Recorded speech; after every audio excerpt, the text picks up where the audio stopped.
Welcome everyone. Thanks for being here. I mentioned this morning, we originally had this scheduled for first part of January, and we had some scheduling conflicts come up and we had to reschedule it. So thank you for being here today. I hope everyone enjoyed the golf. We had a little bit of rain. Amazingly enough, it hasn't rained for 8 weeks, and then it rains today. Thanks, Tim. Appreciate it. Yeah, I know. So thank you for being here. Thanks for playing. I hope everyone enjoyed it. I'm going to make a few introductions here. First introduction I want to make, sitting right here to my left, Rees Jones, golf course architect, labeled the Open Doctor. He has worked on renovating, restoring 7 courses that have hosted U.S. Opens, 9 courses that have hosted PGA Championships, and 6 courses that have hosted Ryder Cups. So his pedigree is pretty strong. Sitting next to Reese is Bryce Swanson. Bryce was kind of the lead architect for this project, working with Rees Jones Golf. Jay, our superintendent, who is right back here. You all know Jay. 2 other people that were heavily involved in the project. Southeastern Golf Construction, which is owned by a gentleman named Scott Veazey. He's not here, but Scott was very instrumental in this and his company. And another gentleman named Clyde Hall. Some of you probably met Clyde, saw Clyde this summer. Clyde was the guy driving the bulldozer. Has been doing it for 40 years, Reese? 40 years. Clyde could give you a haircut with a bulldozer. I'm telling you, this guy it was pretty impressive what he could do with a bulldozer. But Clyde did a lot of work, and we appreciate him being part of this as well. Some of you I did some sneak peek tours back in the fall. Some of you were able to come, some of you weren't. So some of this you may have already heard, but I'm going to kind of nerd out on you for a minute here. Project began first week of May. I think we actually, Jay, we put the bulldozer in the ground. What, May 3rd? I think it was. May the 3rd, first week of May. Golf course opened November the 18th for kind of our soft opening. Focus for the whole project was a complete rebuild of the greens and all the bunkers. We did add a few tees here and there, bringing the length from the black tees up over 7,300 yards now. So it's from the black tees, it's a serious test. This is kind of my nerd part. Brief logistics of some of this stuff. So the putting surfaces, this kind of blew my mind a little bit. The putting surfaces, just the green, not the fringe, not the bunker, just the green.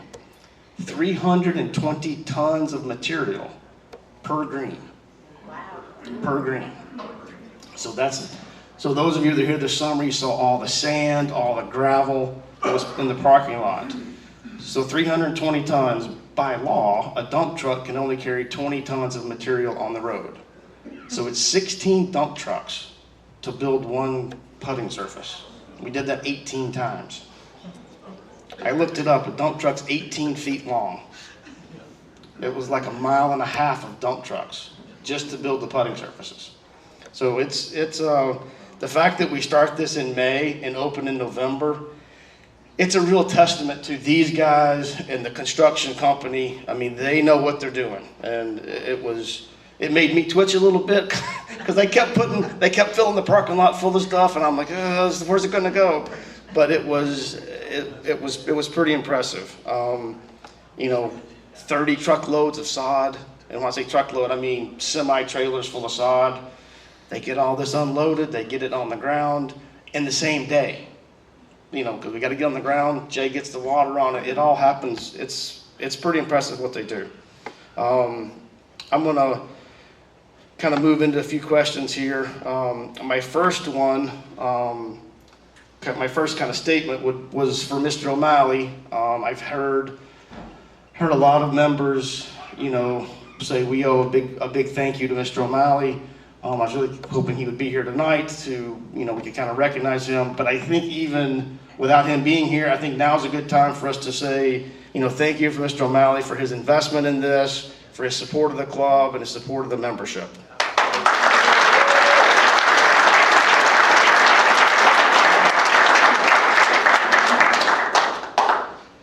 So now, I had other questions for him, but he's not here. Reese, your golf course design, been doing it for how many years? It's been so long I can't. Can you just kind of tell us how your experiences, I know your father was a golf course architect as well, been around this your whole life. Can you just kind of tell us how your philosophies and experience have kind of helped shape the way you think and look at a golf course? Well, I'm Robert Trent Jones' son, and so I grew up, we didn't have a whole lot of money when I was a kid, so every vacation we took was someplace my father's building a golf course. So I really almost got on the ground as a 10-year-old, and his construction foreman, like Clyde Hall here, didn't have any kids. He took me under his wing and really kind of explained to me and showed me what was going on. And I took a brief stay from that, went to college and graduate school, where I didn't learn anything about what I do today. But so I was born into the profession, and that was very helpful because it's a very limited group. I mean, Bryce Swanson is one of the best architects, and as somebody that doesn't come from the family, it's even more of a credit to him having gotten into the business. So, I've been working a lot, and I think what's so great about your golf course is that it was a great routing. The water's all in the right place. It has an ebb and flow where you can make up ground, you can have to work hard for a par. With 17 and 18, it's got a wonderful finish. And it really is, it's just a magical place in my mind. And I was very pleased that Mr. O'Malley called Bryce and myself to do this work, because he was a founding member of Nantucket Golf Club that I did 25, 26 years ago. He also was a member of the Breakers, where I did the Breakers Rees Jones course and the Breakers Ocean course. So he sort of knew what I might do here, and he basically wanted me to follow the pattern that I'd really done at the Breakers more than Nantucket. And so he sort of let us fly, and we built a golf course for you guys, for everybody, every caliber player, whether you hit it on the ground or whether you hit it in the air. I think that's what I think makes this such a fun place to play. Yeah, just another kind of piece of the story of how all this came about. I guess it probably would have been May of 2021, maybe early June 2021, and Mr. O'Malley was here playing, and it was on a random Tuesday. It was kind of nobody's really here, and he was playing, and I went out and I was actually going out to drop off a set of car keys to him just to put in the cart, and he says, "What do you think about redoing the greens?" Kind of out of nowhere, and I said, "Well, sure." He says, "Why don't you do a little research and find an architect?" Well, I was thinking somebody local. So I did a little research, sent him an email with a couple names. Next thing I know, he calls. He says, "Yeah, this guy named Bryce will be there to meet you tomorrow. He's from Rees Jones. I called Reese. You're all set." Okay. That's no exaggeration. That's not, by 4 o'clock the next day. Yeah, Bryce is going to meet you tomorrow at 10. You're all set. Okay, there we go. So Reese, you answered it a little bit, but can you tell us a little more your kind of initial thoughts when you first saw the golf course? Kind of what excited you? What made you want to come do the job here? Well, first of all, there's a book written about this golf course 35 years ago, so it's really kind of a famous golf course. And I went around the course, and Bryce and I went around the course, and it has a great flow to it. It had enough fill for us to do the work. And then it was built sort of in a 70s type design. And we really wanted to take it back to the future and build an old classic design where you have an elevated 8th green and a low profile 6th green, and just kind of mix it up a lot. But we really saw the potential here, and I've been fortunate to come out and play here a lot. And you know, it's a course that you never tire playing, and that's really what we wanted to achieve. So I'll let Bryce, he's the one that saw it first. So. Thank you. Thank everyone, you know, for the opportunity. It really was kind of interesting how it went down. Just like Tim got, I get a call from Reese, and Reese is like, "Hey, I need you to go look at something." Oh, really? Okay. Where is it? Oh, it's down in Florida. You could get there, right? Sure. And our office is in New Jersey, and I was like, "No problem." I'm like, "Oh, what exactly?" He's like, "Well, they've got some problems with the greens, and you need to go take a look and, you know, let me know what you think." And sure enough, and I'm honest, my first impression was, for a residential golf course, it doesn't feel like a residential golf course. The way the holes were routed, and there's space, and there's really not that feeling of playing through somebody's backyard. And so from that standpoint, I told Reese, I said, "Look, there's all this room, great opportunity. The routing's good. It just really we need to take a look at the greens and the way they hold the shot and do some things like that." But I was really excited from that. And this would be kind of a question for each of you. What aspects of this project would be different than other projects you've worked on? Well, first of all, it's really been a pleasure working with Tim and Jay and Mr. O'Malley. We had no committees.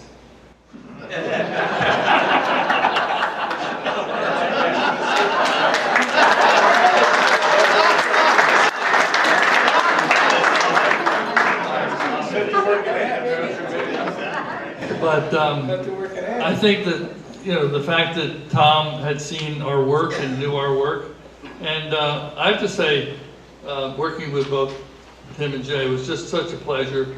They were on the job, on the spot, with us every step of the way. Jay grew this golf course in as fast and better than anybody I've seen in a long time, and Tim managed the whole project.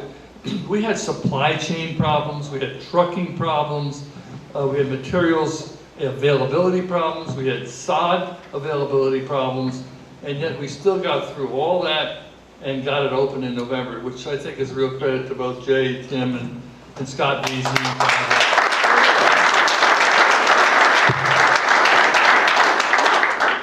Now I know you have one green that has a problem, and I was asked to bring that up, but it's really just one green, and it's going to be back in May.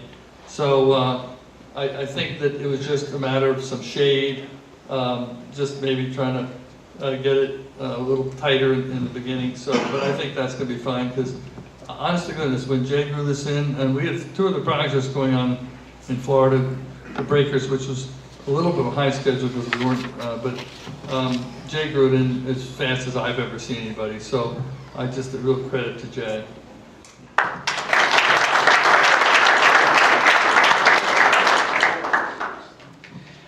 Reese, it's been noted, the renovation and the work that you did, it fit very well in the existing landscape. Can you just kind of share how that works as you're designing a course, kind of how that works and how you look at it as an architect, and still kind of bringing it, you know, you mentioned earlier, it was kind of a 70s design, and how you keep it where it fits so well, but then still becomes more of a modern type course. Well, I think what we really were trying to accomplish, and I think we did it, was build a golf course where the ground game was playable, where the aerial game was playable. A lot of our bunkers are there to save you from going into the wetlands, or to save you, like on number 7, on that left-hand bunker, from going out of bounds. You know, a lot of people say when they hit a shot, they get a bad break, they call them getting Reese. But I want you to think about me when you get saved every once in a while. And I think that we moved the 10th green away from the wetland, and the bunkers are directional signals. I think what we did on number 6, as far as the second, third shot, was really strategic and makes a big difference in how you think. If I can make you think, you're going to play better. If I give you the wide open spaces, you're going to go a little bit to sleep and think you're going automatic pilot. So I think a lot of the bunkers here kind of direct you how to play. And like on 17, we didn't put the green on the water. We have a lot of holes where the bunkers save you from going into a lot of trouble. Because a Florida golf course have a lot of water. So I think to some degree, from what I've heard from the membership and the people I've met here, is that we sort of have accommodated every caliber player here, and I think that was our objective. You got more to say?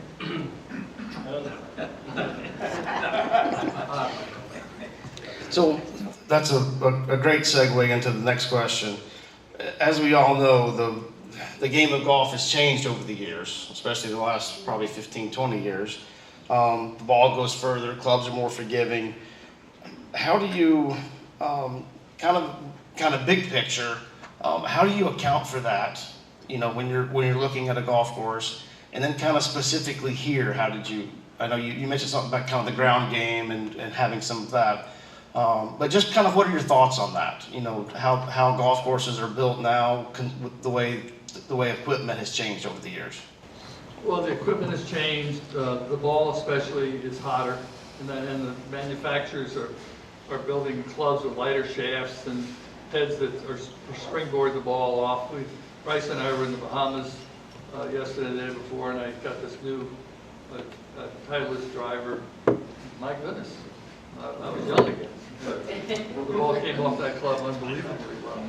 So we have to worry about that, but most golfers have not really benefited too much from the distance. It's only the players that have the high swing speeds, and those are the flat bellies, the young guys.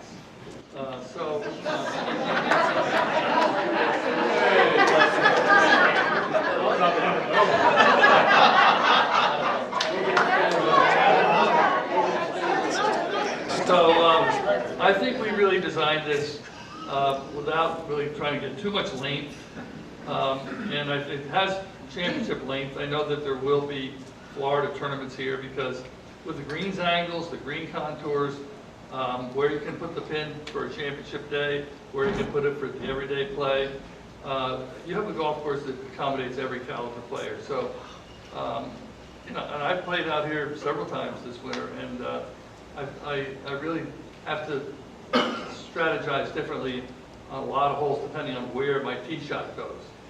So maybe Bryce can get a little bit of that. Sure. I think in terms of our approach from that, I think one of the things we noticed compared with the old original design compared to what we focused on is like what Reese said.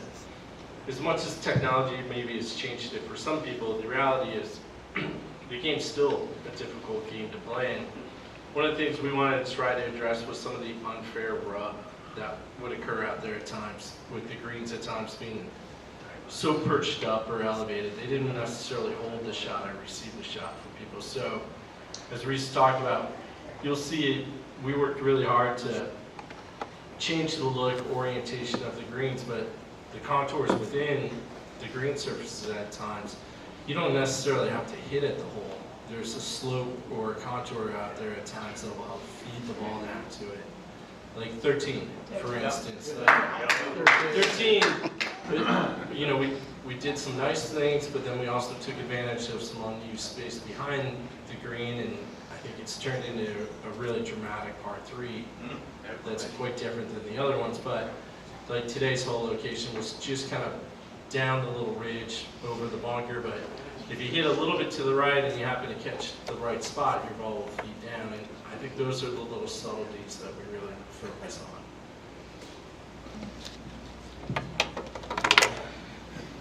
So a quick question about, couple questions about bunkers.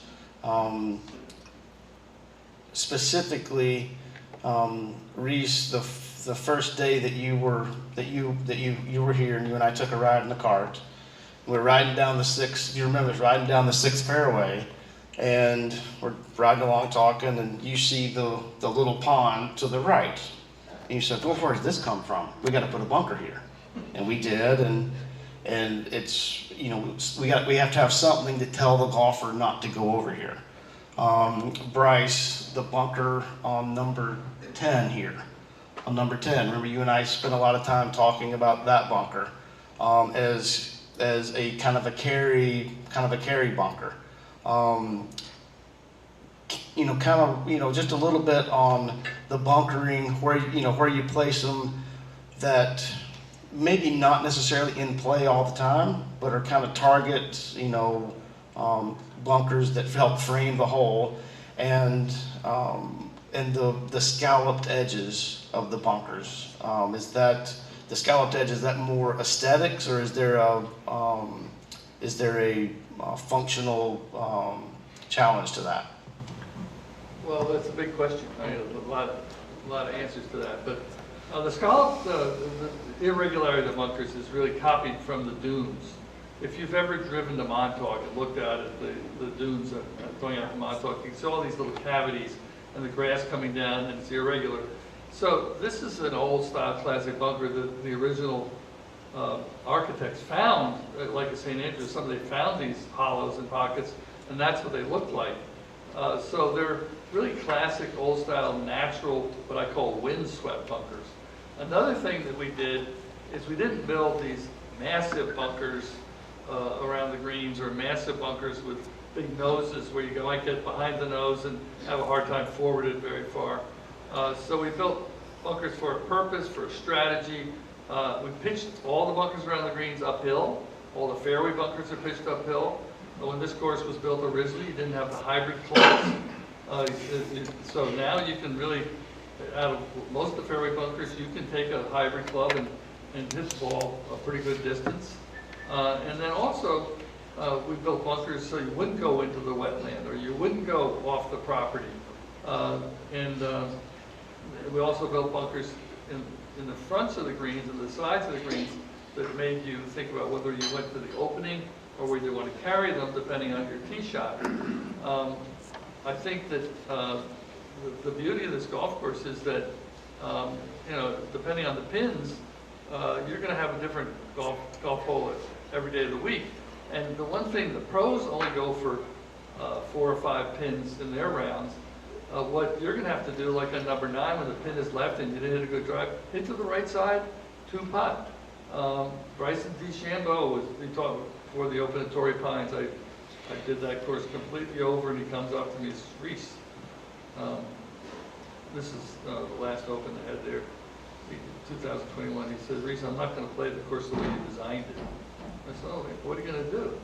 He says, well, on number 4, you move the hole closer to the ocean, so I'm going to hit in the right rough every time, and then I'm going to hit it to the green from there. I said, what happens when the pin's left? You can't get to the pin. I'll hit the middle of the green, 2-putt, and go to the 5th tee. He said, on 7, you put those new bunkers on the form. I'm going to hit over those bunkers into the hospitality area, so I get a drop, and then I have an open entrance into the green. Well, I went down to watch him. He hit the fence and it came back. So then on 17, you move that close to the canyon, you build a big bunker on the right. I can hit out of that bunker. It's only 9 iron. I can get it to the green. I'm hitting at the bunker. What do you think about that, Reese? Is it, you're entertaining? Everybody watches you? So I think you've got to start thinking that way a little bit too. We have bailout areas here.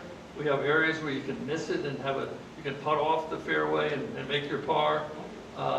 We have saving bunkers, like I said, on number 7. We have saving bunkers along the wetlands, and I think we have a lot of greens that are close to the water, but we didn't tuck it close to the water. We put bunkers there to some degree, strategize, and then also save you from a slightly errant shot. We really didn't want to over-penalize a slightly errant shot. If you really hit in the water in some of these holes, you've truly misdirected it. So.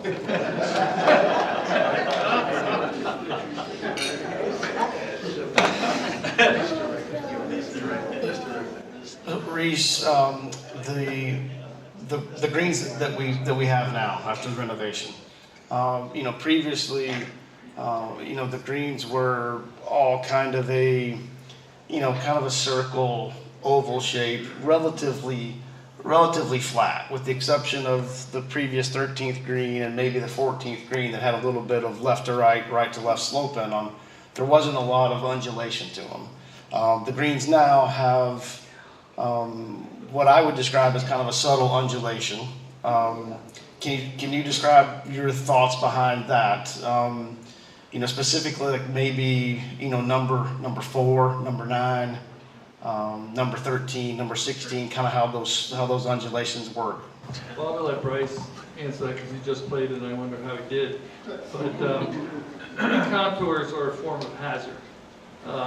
If you go for the pin, the whole theory of green contours is if you take the risk of going for the pin, you've got a great birdie opportunity. If you hit 40, 50 feet away from it to play it safe, then you have to work a two putt. So you get rewarded for taking the risk. It's called risk reward. If you don't, we have plenty of opportunities like on 13, hit it down the right side. When the pin is left reared, I'm not sure everybody wants to go for that. Number 9, you got an easy entrance on the right. Left, it's hard. So we're going to make you think the whole way, but let me have Bryce answer most of that question. You should also, Mr. O'Malley, when you went around the breakers. Oh yeah, well, the Breakers ocean course is less than 6,000 yards. And so we really had to have very interesting greens because there's a lot of shortish holes. And people are just amazed how much they enjoy playing it. It's a very short golf course, but because of the green contours and the green angles and the irregular shapes, they're not round greens, and the pin positions are all different. It's really a lasting enjoyment. And that's exactly what he wanted here. So, and let me just add, Clyde Hall, the man who ran the job, in 2008, I had a construction company up until about 2008, and then the economy got me, I had to really eliminate my construction company. Clyde was hired by me right out of college, and he worked for my construction company until I really lost it in 2008 and 9. And so we had a communication, and we've been working together for 40 years. And he calls me Uncle Reese. So I think that was very helpful here too, that I had somebody working on the job that I must have done 40 jobs with Clyde, and the same thing with Scott Vesey. So it was very helpful to know that he could implement what we wanted. I mean, to build off of that, I came to work for Reese in 2000. I actually met Clyde Hall and also got introduced to Southeastern golf. And in the golf course industry, it's still a specialized industry. There's more golf course contractors out there nowadays than 30, 40 years ago, but of the people out there, you really do look for the talent. And it's critical not only to have the support on site, with Jay and his staff and Tim, but like out there in the field. And by having Clyde, he understood what we were looking to do. So as we started brainstorming, and Reese was talking about what he would like to see some of the greens hold the shot. If you notice, we kind of pitched the greens a little bit more from back to front. They help receive the shot, but then we do run them off a little bit, maybe left or right, depending how we set up a chipping area or something like that, or maybe it goes into the rough, the drainage. But as Reese was saying, it kind of became a little bit easy, with Mr. O'Malley going over, and he had played the Breakers course quite a bit. He liked the contours, and we talked as a group of what we were trying to do. And again, it was a little bit easy because we were building off of what somebody else had done. And as Tim had mentioned, a lot of the greens had kind of fallen in that same shape. So our goal was to create more options and more variety. So we were just piggybacking off of our philosophy of Rich, making it a different golf course based on where the hole is. So. And the one thing of interest is 26 years ago, Clyde Hall, who did this job, built the Nantucket Golf Club. So that's one, of course, that Mr. O'Malley was a founding member. So I mentioned in the beginning, we did add a few tees. So again, kind of big picture, when you go into to renovate a golf course and you're looking to pick up some length, do you ever find yourself picking up length for the sake of length, or do you find yourself picking up length to make the hole better? And how did that kind of play in here? Well, we really didn't concentrate on picking up length here. There was already adequate length, and even at Torrey Pines, we built the back tees for the U.S. Open and the Farmers Insurance, and nobody even plays the back tees. I'll tell you a funny story. I'm going to deviate a little bit. Okay. The Westchester Classic was played at Westchester Country Club, and there was a Buick tournament. And, I couldn't get the PGA Tour to play the back tees. I mean, we begged them year after year because the scores were pretty low. And so I built new back tees so they played the real back tees.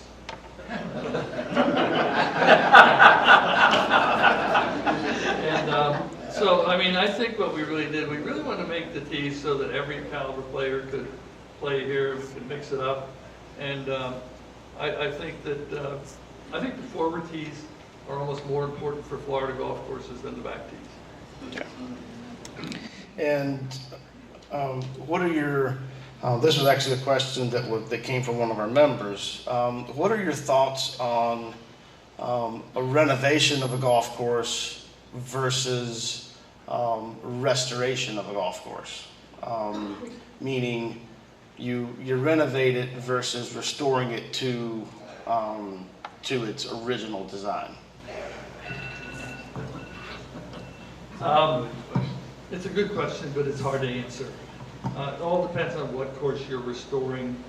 Like at East Lake, it was a really classic golf course. Then prior to the 1963 Ryder Cup, they blew it up and built a 60s golf course. And so then when we redid it, we built the old classic Donald Ross style back.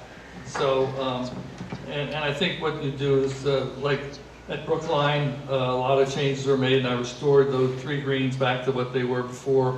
You don't have to restore the whole thing. Sometimes you restore just what had been changed. It all depends on what the original architect did, and make sure that it's playable and it fits into today's play. Now, when you restore an old classic golf course, you do have to add length because the game has changed. They're not hitting the balata ball. They're not hitting the wooden wood. So that changed. Then you have to place the bunkers where today's players hit them. And you really don't necessarily want to put all the bunkers back in that are 150 yards, 160 yards off the tee. Tillinghast himself, one of the great architects, went back, changed a lot of his golf course and took out the short bunkers because he called them DHs, Duffer's headaches. So you really don't want to penalize the entry-level players, the shorter hitters. So it's a really tricky thing to restore a golf course unless it really has a wonderful history. But the real problem is everybody says they're going to restore their golf course. And then that's a great selling point, but in essence, you really don't necessarily want to restore it completely. Okay. So, kind of final question. This would be for you and Bryce both. Bryce, you're not going to get off the hook on this one because you played today. What's your favorite hole?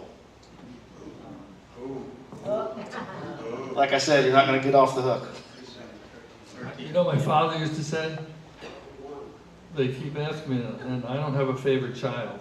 I was kind of hoping I was the favorite. Actually, you know what? I mean, just on that, like, this is something I agree with Reese. I don't think outside of a very handful of places, I don't think you ever really want to be identified by a signature hole or necessarily by a favorite hole. I think the ultimate goal, and this is something that we always talk about on our projects, and I heard some people talking about it, I think the idea of hearing the crowd and everyone's got their own favorite, or maybe you have a handful, I think at the end of the day, that makes the golf course where people want to go play. And I would tell you, even in my group, like, I think it's a night and day. You know, I think the place, I thought it was a really nice setting when we first came on site, but you start on one, and Reese talks about this ebb and flow, and it builds to a crescendo. I think it really did play like that for me today. Like, everything that I thought, I kind of licked my chops to come back and see where some of the other hole locations would be and what that might be like, or, you know, so I don't have a favorite. The whole signature hole came about because my father, he ran an ad in Golfton magazine, give your course a signature. He liked the signature, Robert Trent Jones. So it's given, and that's how signature, it was really the course he was talking about, not the hole. And then of course you get a hole like we built Danzante Bay, of course, in Mexico with 17 holes on the cliffs of the Sea of Cortez, hanging around, and I can't, that is a signature hole. I mean, you know, people actually go to Danzante Bay to play that one hole. But I don't think you really want to see, you want to force them to go out and have a favorite hole, each one have a favorite hole. And I think sometimes I'm very surprised what their favorite hole is. It's usually the hole they birdied.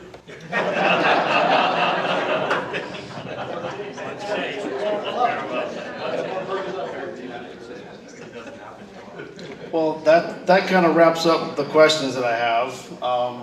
Any other things you'd like to add? Well, I'm just glad to be part of your family. This is a wonderful place to play golf. I love the staff here. Working with Jay and Tim and Mr. O'Malley has been a real pleasure in my career. And I'm so happy that we had the Scott Vesey and his team able to build it for us so we can implement our ideas effectively. And you've got something to enjoy for a long time, and I'm very proud of that.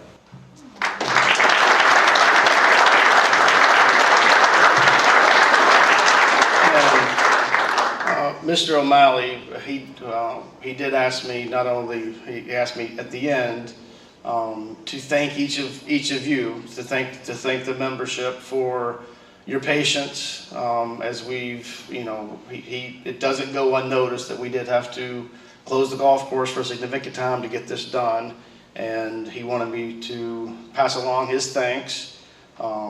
And we've got some food, we got some beer, we got some wine. I think we're ready to go have a drink. All right. Thank you all for being here. Thank you.